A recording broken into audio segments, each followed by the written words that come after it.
In the beginning was the Word, and the Word was with God, and the Word was God. In him was life, and that life was the light of all mankind. The light shines in the darkness, and the darkness has not overcome it.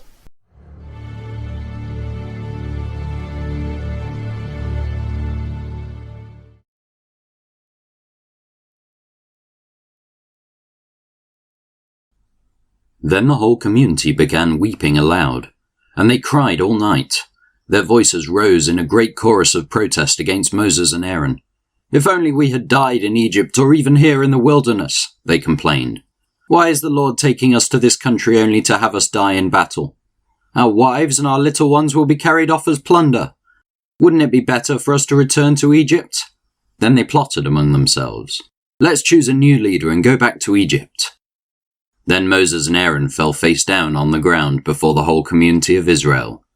Two of the men who had explored the land, Joshua son of Nun and Caleb son of Jephunneh, tore their clothing. They said to all the people of Israel, "The land we have traveled through and explored is a wonderful land. And if the Lord is pleased with us, he will bring us safely into that land and give it to us. It is a rich land flowing with milk and honey. Do not rebel against the Lord, and don't be afraid of the people of the land. They are only helpless prey to us. They have no protection, but the Lord is with us. Don't be afraid of them." But the whole community began to talk about stoning Joshua and Caleb. Then the glorious presence of the Lord appeared to all the Israelites at the tabernacle, and the Lord said to Moses, "How long will these people treat me with contempt? Will they never believe me, even after all the miraculous signs I have done among them? I will disown them and destroy them with a plague. Then I will make you into a nation greater and mightier than they are." But Moses objected. "What will the Egyptians think when they hear about it?" he asked the Lord. "They know full well the power you displayed in rescuing your people from Egypt. Now if you destroy them, the Egyptians will send a report to the inhabitants of this land, who have already heard that you live among your people. They know, Lord, that you have appeared to your people face to face, and that your pillar of cloud hovers over them. They know that you go before them in the pillar of cloud by day and the pillar of fire by night. Now if you slaughter all these people with a single blow, the nations that have heard of your fame will say, 'The Lord was not able to bring them into the land he swore to give them, so he killed them in the wilderness.' Please, Lord, prove that your power is as great as you have claimed. For you said, 'The Lord is slow to anger and filled with unfailing love, forgiving every kind of sin and rebellion. But he does not excuse the guilty. He lays the sins of the parents upon their children. The entire family is affected, even children in the third and fourth generations. In keeping with your magnificent unfailing love, please pardon the sins of this people, just as you have forgiven them ever since they left Egypt.' Then the Lord said, 'I will pardon them as you have requested. But as surely as I live, and as surely as the earth is filled with the Lord's glory, not one of these people will ever enter that land. They have all seen my glorious presence and the miraculous signs I performed both in Egypt and in the wilderness. But again and again they have tested me by refusing to listen to my voice. They will never even see the land I swore to give their ancestors. None of those who have treated me with contempt will ever see it. But my servant Caleb has a different attitude than the others have. He has remained loyal to me, so I will bring him into the land he explored. His descendants will possess their full share of that land. Now turn around and don't go on towards the land where the Amalekites and Canaanites live. Tomorrow you must set out for the wilderness, in the direction of the Red Sea." Then the Lord said to Moses and Aaron, "How long must I put up with this wicked community and its complaints about me? Yes, I have heard the complaints the Israelites are making against me. Now tell them this: As surely as I live, declares the Lord, I will do to you the very things I heard you say. You will all drop dead in this wilderness. Because you complained against me, every one of you who is 20 years old or older and was included in the registration will die.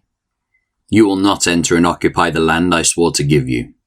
The only exceptions will be Caleb son of Jephunneh and Joshua son of Nun. You said your children would be carried off as plunder.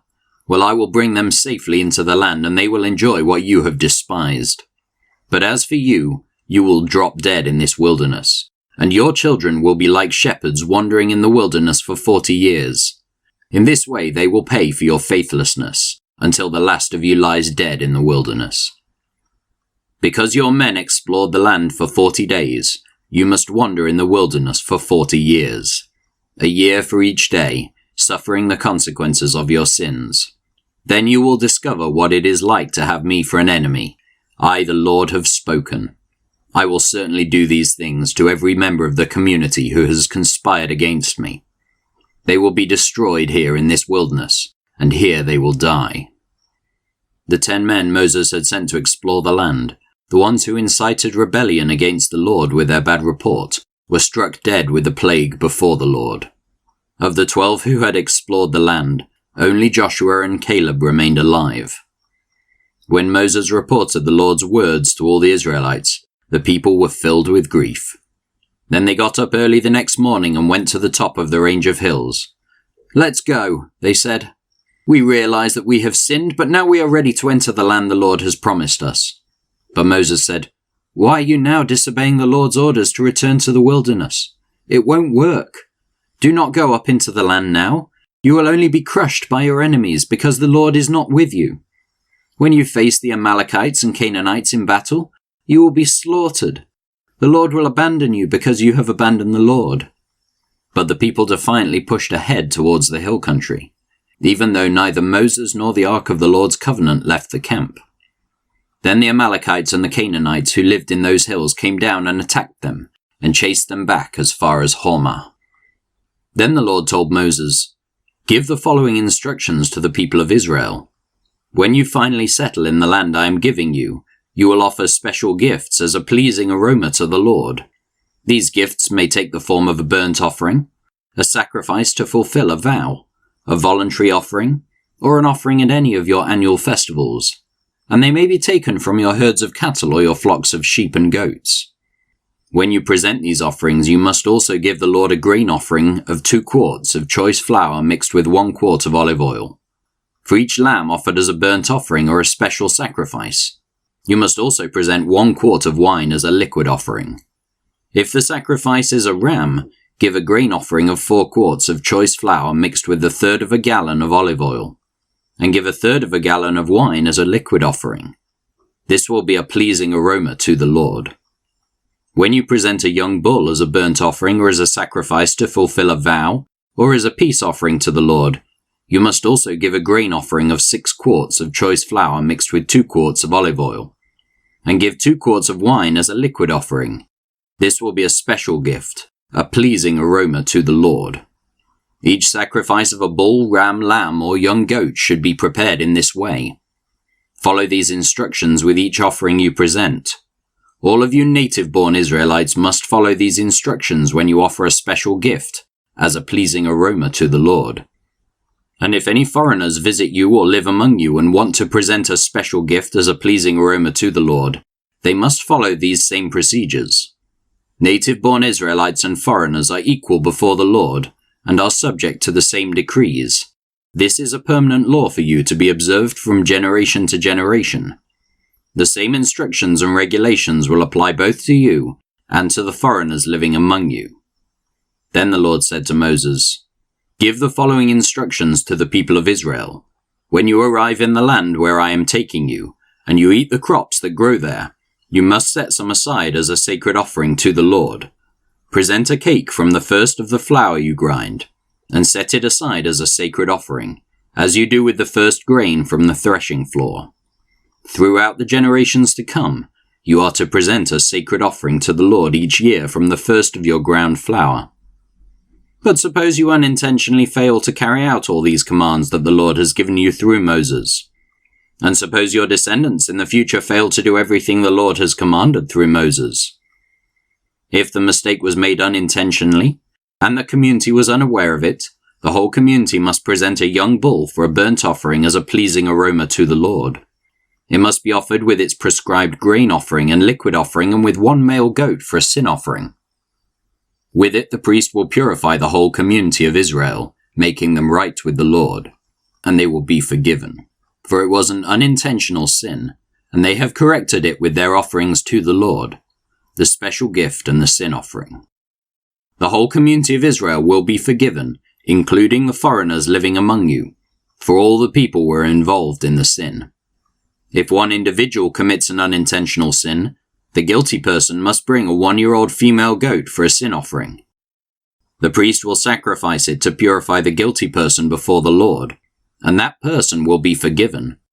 These same instructions apply both to native-born Israelites and to the foreigners living among you. But those who brazenly violate the Lord's will, whether native-born Israelites or foreigners, have blasphemed the Lord, and they must be cut off from the community. Since they have treated the Lord's word with contempt and deliberately disobeyed his command, they must be completely cut off and suffer the punishment of their guilt. One day, while the people of Israel were in the wilderness, they discovered a man gathering wood on the Sabbath day. The people who found him doing this took him before Moses, Aaron, and the rest of the community. They held him in custody because they did not know what to do with him. Then the Lord said to Moses, "The man must be put to death. The whole community must stone him outside the camp." So the whole community took the man outside the camp and stoned him to death, just as the Lord had commanded. Then the Lord said to Moses, "Give the following instructions to the people of Israel. Throughout the generations to come, you must make tassels for the hems of your clothing and attach them with a blue cord. When you see the tassels, you will remember and obey all the commands of the Lord, instead of following your own desires and defiling yourselves as you are prone to do. The tassels will help you remember that you must obey all my commands and be holy to your God. I am the Lord your God, who brought you out of the land of Egypt, that I might be your God. I am the Lord your God." If you enjoyed today's video, please remember to share, comment, and subscribe. And if you want to hear more of God's Word every day, don't forget to hit the notification bell.